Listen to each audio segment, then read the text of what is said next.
A human used a rusted crown as a campfire stand. The warrior saw it, and her worst fear came true. The fire crackled in the clearing, orange embers licking at the air as the human stirred the pot hanging above the flames. The stand supporting it was bent, corroded, and pitted with centuries of weathering.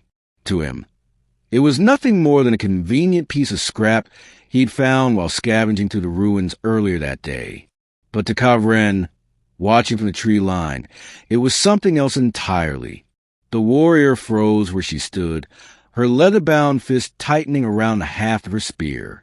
She had seen depictions of it in ancient tapestries, heard whispers of its existence in forbidden records.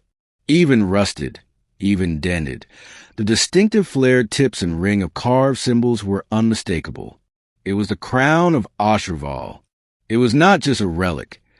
It was the last surviving emblem of her people's first and only sovereign, Queen Fe.HFY.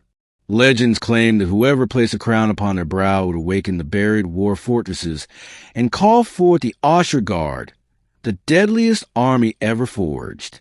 Her clan had guarded the knowledge of its location for centuries, swearing to destroy any who came close to it. Her worst fear was never that an enemy would find it. No, her worst fear was that someone who didn't even understand what was would stumble upon it, desecrate it, and bring about ruin by accident. And there it was, being used to boil stew. Kavren stepped forward, her boots crunching over brittle leaves. The human looked up, startled, hand drifting toward the rifle beside him. "Where did you get that?" she demanded, her voice low but sharp as a blade. He blinked, glancing at the crown. "This? Found it in a pile of junk down by the old temple. Figured it'd make a good stand for my pot." Her breath hissed through her teeth. "That stand," she said, advancing slowly, "was worn by the blood sovereign of my people as she rallied the armies against the sky burners. It is a symbol that could unite war clans or plunge the sector into chaos. You have it out in the open, cooking meat over it." The human tilted his head. "So, I guess I should probably take the pot off it." Kavren resisted the urge to snatch the crown away right there. If she lunged, she might spook him, and a startled human with a loaded rifle was nothing to take lightly. Instead, she stepped closer, letting him see the urgency in her eyes. "You do not understand. That crown is older than most stars in this region. Its symbols carry weight, more than you can bear. If the wrong eyes see you with it, they will not ask questions.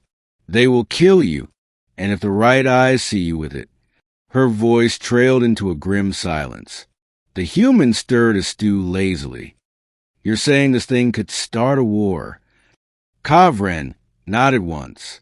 "And end many lives before it finishes." A branch snapped in the distance. Her head whipped toward the sound, and her stomach turned cold. Shapes were moving in the fog, armored and silent. The red sigils on their pauldrons marked them as the Wraith Talons, mercenaries loyal to the warlord Yavak. They had seen the crown. Kavren swore under her breath. "We have to move. Now!" The human hesitated. "What, you and me? If you value your life, yes. And if you value the lives of anyone else on this world, you will keep that crown away from Yavak's hands." She jabbed a finger toward the bent relic. "It is more dangerous than any weapon you've ever carried." The human glanced between the rusted crown, his stew, and the advancing shapes in the mist. Finally, with a sigh, he dumped the pot's contents into the dirt, lifted the crown with both hands, and stuffed it into his pack. "Fine," he said, "but I'm blaming you if dinner tastes worse from now on." They ran into the forest, just as the first arrows hissed through the clearing. Kavren knew the chase had begun, and with it, a war neither of them had been prepared for. And deep in her gut, she knew this was exactly how the old prophecies had said it would start.